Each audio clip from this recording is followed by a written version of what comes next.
at 15, I'm not mature enough to get married. I'm not mature enough to go to the Army and serve this country, but I'm mature enough to be sentenced as an adult and spend the rest of my life in jail because of a mistake that I made. My name is Norman Eugene Bryant, and I'm juvenile lifer. I did 32 years for felony murder, and I was given a second chance. So they ain't had this when I was a kid. Philly Water Ice and Philadelphia Pretzels. Over 40 years trying to find my baby. I waited so long. This is where we have to get a little bit creative. It's like a commercial for yourself on paper. This is where the crime took place.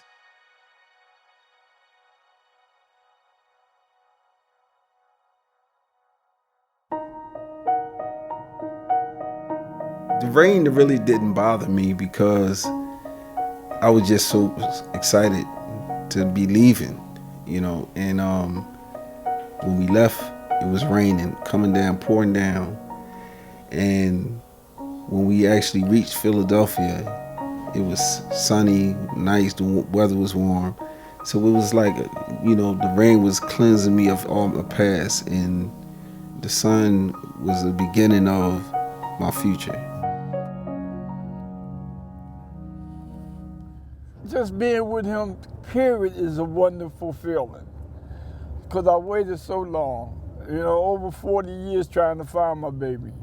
Because I lost contact when he was 3, and I didn't find him back again until he was 43. It was always something in me that felt that he was out there, and I knew I had to find him. He brought everybody together. That's what he doing.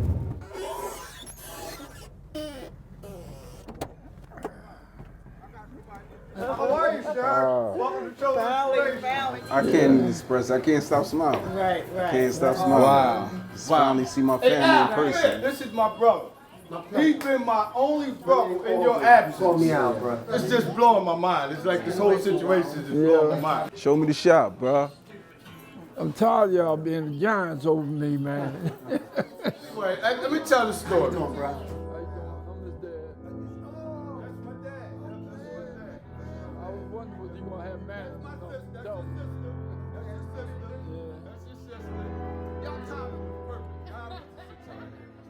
No, this was you.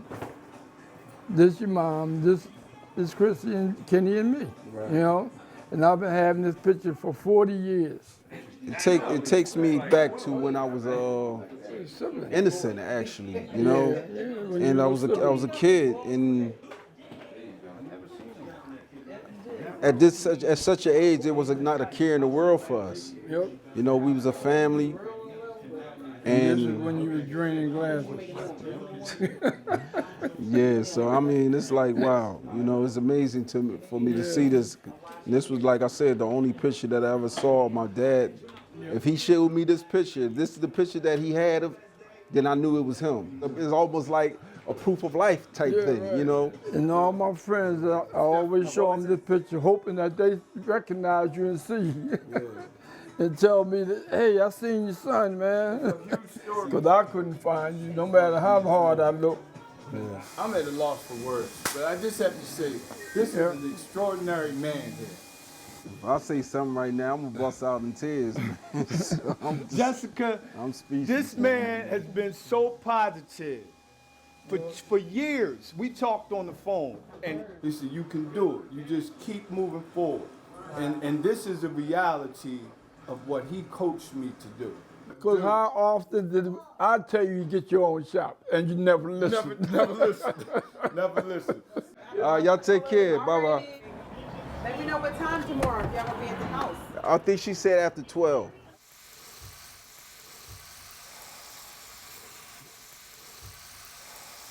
When someone comes home and they're not been home all their lives, you have something special to show them that you're glad they're home. I'm making meatballs and sauces here. I just chopped up some cheese to let the cheese melt in the sauce, and then as these cook, I put them in and let them simmer along with that. And then they'll be ready. That was a big day to Thursday. And I came down and sat down, and all of a sudden, there he was. And when I looked at him and actually saw how big he was, I was like, oh my God, these boys are huge. What is in their food? And I feel like I know, you know, because talking on the phone all those years, you find a lot about a person, you know, even though they're not where you like for them to be at that time. But you learn a lot from them because they tell you about themselves, and I tell them about myself and little funny things, you know, we can make him laugh and things, and we just became close like that. But when I saw him in court, it was like through a glass. And it wasn't like sitting there looking at him right in his face. And I was so happy for him that the judge, you know, granted this for him. My God. In all them years.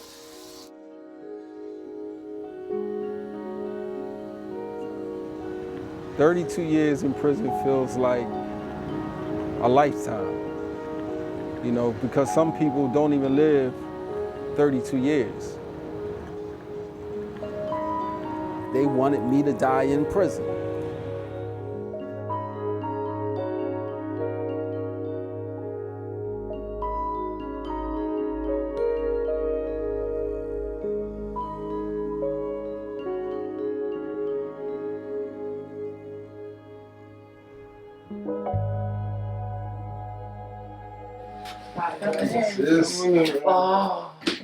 That's the first time she seen me, only by picture. Feels so good. Okay, how we doing? Great now. My family throwing a party for me to welcome me home. It was exciting, you know, just to be wanted. Because in prison there are days when you don't feel loved. This is my family now, so I'm looking at it like, okay, they got a little skills, Just talent runs in the family, huh? Nell can't be me. I don't know how to rap. Definitely hot out here.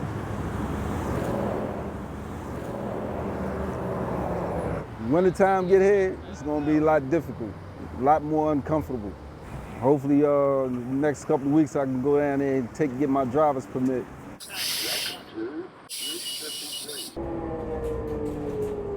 Pulaski and 17th Street, their route 2. I'm a lot more confident, you know, than I was when I first came home. Cause I didn't want to get on any subway, cause I didn't know the area. I have a little phobia about getting lost. So when I first came home, I'm like, I just didn't go anywhere by myself.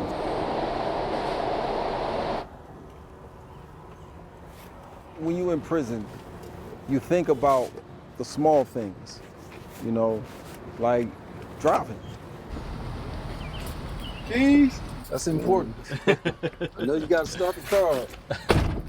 Well, I got another important thing that you had to learn Which that is? Gas runs the car. You gotta keep some gas in the car. You don't got no gas, you can't go nowhere. You got to put a little muscle behind that one. There you go. One of the first things I wanted to do when I came home is get my license. I can just get in my own car when I want to and just drive to where I want to go.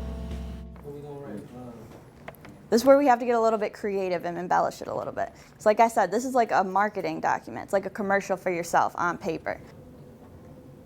So if you made a commercial about yourself, the first thing you wouldn't say is, I went to prison, is it? No. Right, so we're just gonna get creative. So one thing that you could say is that you worked for the Commonwealth of Pennsylvania. Well, what if you didn't have a job? Like in my situation, I didn't have a specific job because, you know, I was still a juvenile when I got locked up. Did you have multiple jobs when you were out of state? Yeah. Then I would just write all of those. All right.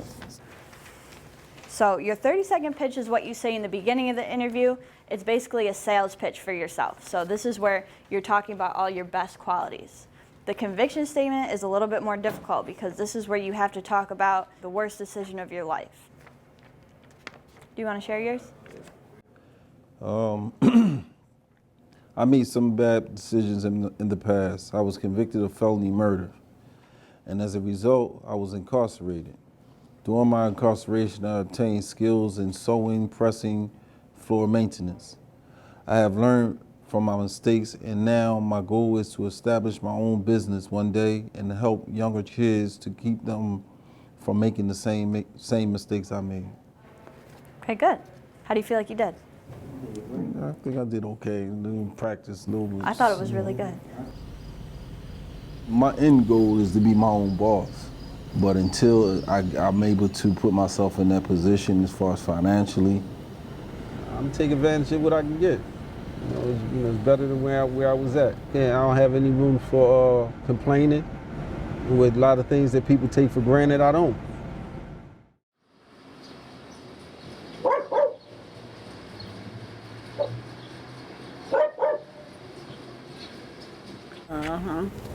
How are you? Good. So I'm just showing them the neighborhood Oh, okay. where we grew up. Mm-hmm. That's the house right there, right?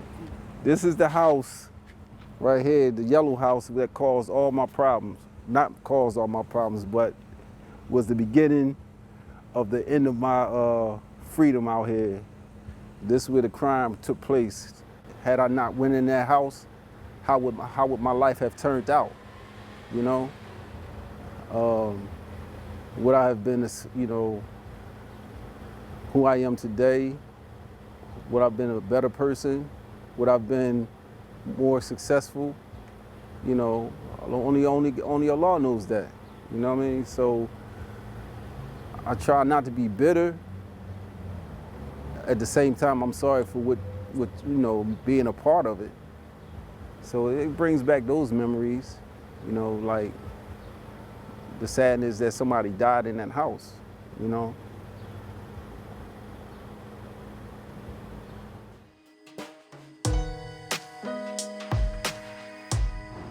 I always had hopes that one day I would be on the other side of that razor wire saying goodbye to it.